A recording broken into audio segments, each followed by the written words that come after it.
Hello and welcome to Cheshire Audio. Now this is going to be another record review. I do enjoy doing these, I think I've said before. I do get quite a lot of good feedback from these, by phone and email actually. I've had a few conversations about music with people over the phone who just either bought my recommendation or they're ringing up to recommend something else, which has always been interesting actually. Like I say, some good phone calls. I made a bit of a bold statement with this one. Obviously other people own this. There must be somebody else who owns this, but I've never met them. I bought this album, which I will show you in a minute. I think I worked out 43 years ago, probably, second hand. It's original pressing, and I've never seen it since. I've never seen it in a record shop. I've never seen it in anybody's collection. I have seen it on Discogs. It does crop up occasionally on Discogs, second hand, but quite rarely. The prices seem to vary quite a bit. I've seen them sort of up there price-wise as well, probably because of the rarity value of it.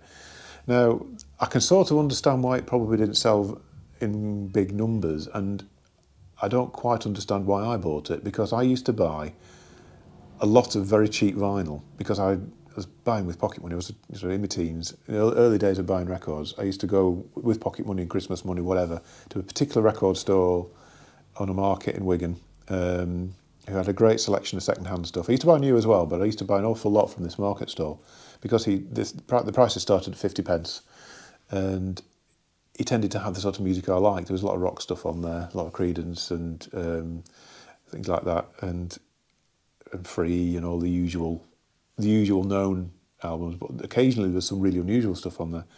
And I used to basically look for something that was about 50p to £1 that had an interesting cover. So it would be usually something like a Roger Dean type thing, or just something bright and psychedelic. And usually, if they had a great cover and they're on that stall, you're onto a winner. They were usually something really good. So I discovered King Crimson and some of the early Joni Mitchells, where she painted her own covers and stuff like that.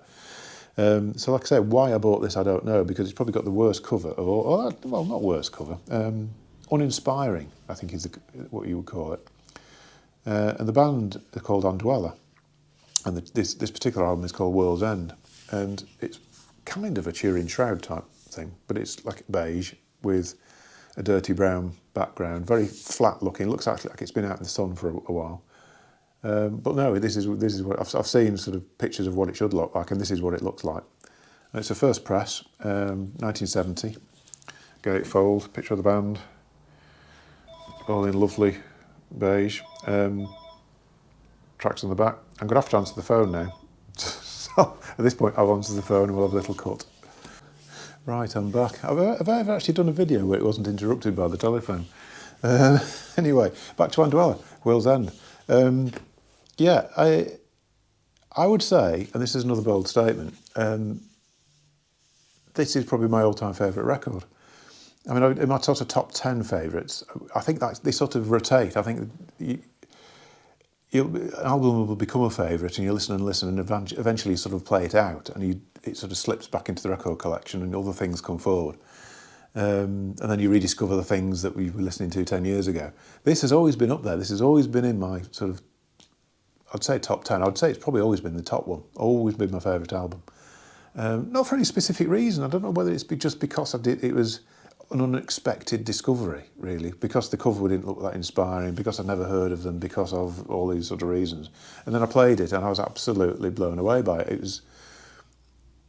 It seems to have the best of all the bands that I like, or in one album somehow. It's got shades of 10 Years After. There's a bit of Santana going on in it. There's a definite King Crimson-y feel to it.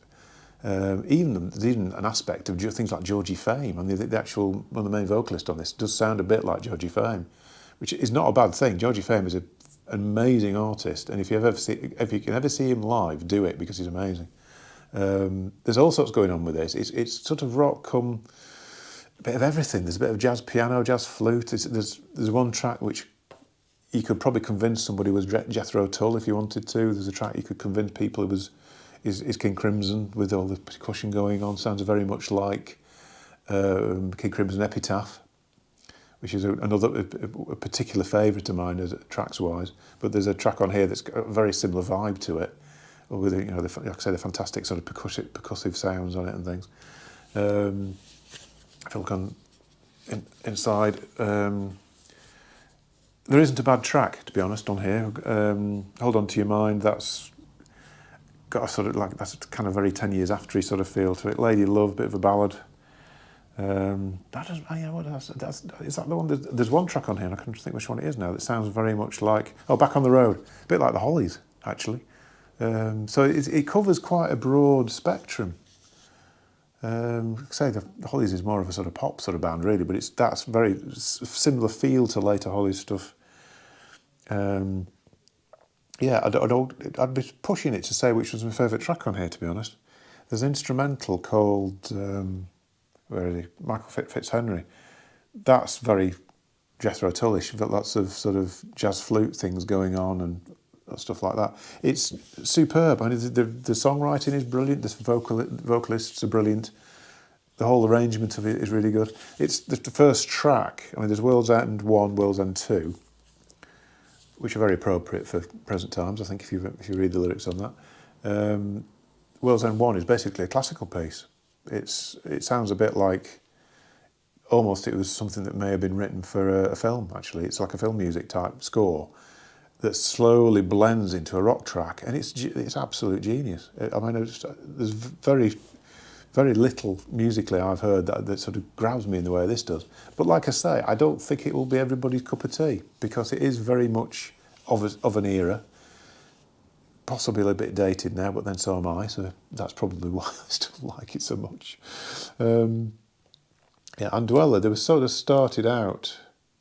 Now, I'm trying to think whether I'm repeating myself, because I've just broken off with the phone call. I can't remember if I've just said this. Andwella started in '68. They were called Andwella's Dream. First album was called Love and Poetry, I think, under the banner Andwella's Dream. Very floral, sort of psychedelic album, brightly coloured album cover. That's available on CD with this as well. So if you want to try and get this on whatever format without spending a fortune on vinyl, because it would be a fortune, I think, this now. This is available on a CD with the Andwella's Dream album. 1970, they became Andwella. I think there'd been a bit of a lineup change. Well, the first album didn't sell, I think, really. I think they sort of reformed themselves as Andwella.